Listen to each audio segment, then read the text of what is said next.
বৈষম্য বিরোধী যে আন্দোলনটা গেল, যে আন্দোলনের মধ্যে অনেক ছাত্রী নেমে এসেছিল।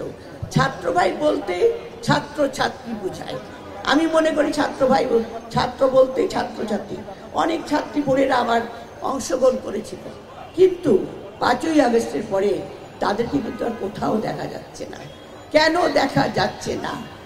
ছাত্র জনতা তাদের বুকের রক্তের বিনিময়ে আজকে বাংলাদেশকে একটা মুক্ত করেছে, একটা ফ্যাসিস্ট সরকারকে পালাতে সাহায্য করেছে। তাদের এই পরিবর্তনের পরে কেন আমাদের বোনেরা, কেন আমাদের ছোট ছোট সন্তানেরা এখনো তাদের সেইভাবে মূল্যায়ন করা হচ্ছে না? মেয়েটা বোধহয় এখন মৃত্যুর সঙ্গে লড়াই করছে, একটা শিশু সন্তান। আপনার একজন ইউনিভার্সিটি একজন মহিলাকে দাঁড় করিয়ে সেখানে তাকে হেনস্থা করা হচ্ছে, বাসে দর্শন করা হচ্ছে। কেন এদের বিরুদ্ধে কঠোর ব্যবস্থা নেওয়া হচ্ছে না? সরকার কি করছে? সরকারকে বুঝতে হবে। সরকার এত নরম হলে তো চলে না। যে কারণে কিন্তু আমরা এখনো বলছি যে বিএনপি যে কথা বলতে চাচ্ছে যে যদি সত্যিকারের 18 বছর আপনারা না নিতে পারেন তাহলে নির্বাচনটা তাড়াতাড়ি দিয়ে দেয়। আমাদের বিএনপি যেখানে নারী বান্ধব দল, নারী বান্ধব এই কথাই আপনারা শুনেছেন। নীলুফার চৌধুরী মনি বলেছেন, শাম্মী বলেছেন, শহীদ জিয়া কিভাবে এই দেশকে গড়ার কাজে নারী পুরুষকে সমানভাবে দুটি হাতের সঙ্গে তুলনা করে তিনি বিভিন্ন স্টেপ নিয়েছিলেন, বিভিন্ন পদক্ষেপ নিয়েছিলেন, নারীরা যেন প্রত্যেকটা সেক্টরে প্রত্যেকটা অংশে তাদের ভূমিকা রাখতে পারে।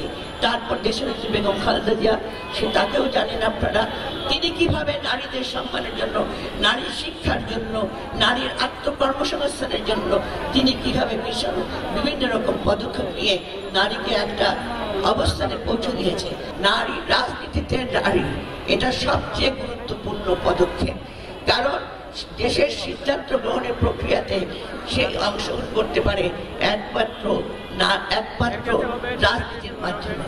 তাই আজকে যখন ভোটের প্রশ্ন আসছে, আজকে যখন এলাকায় বিভিন্ন মেয়েদের কর্তৃত্ব দেওয়ার ব্যাপার আসছে কিংবা পদ দেওয়ার কথা আসছে, সেখানে আপনারা কিভাবে এই নারী সমাজকে আরো গভীরভাবে নিয়ে আরো চিন্তা ভাবনা করে মেয়েদেরকে তার মূল্যায়নের চেষ্টা করবেন। আর আমি বলতে চাই, নারী যে ভোট যেটা বলে 50টা সিট আছে, সেখানে যদি আপনারা ওই নির্বাচন ছাড়া, কনস্টিটুয়েন্সি ছাড়া কোনো দরকারই নেই কোনো ওখানে দেওয়ার, বরঞ্চ আপনারা যদি পারেন সত্যিকার অর্থে সরাসরি নির্বাচনে আপনারা আমাদের মহিলাদেরকে বাড়িয়ে দেন, মহিলা নেত্রীকে নিয়ে আপনারা নতুন করে এই নিয়মটা করেন। কারণ আজকে মহিলারা অলংকারিক না, কেউ কার উপর নির্ভর করে না। আমরা চাই সত্যিকারের যোগ্য নারীতে রাজনীতিতে আসে।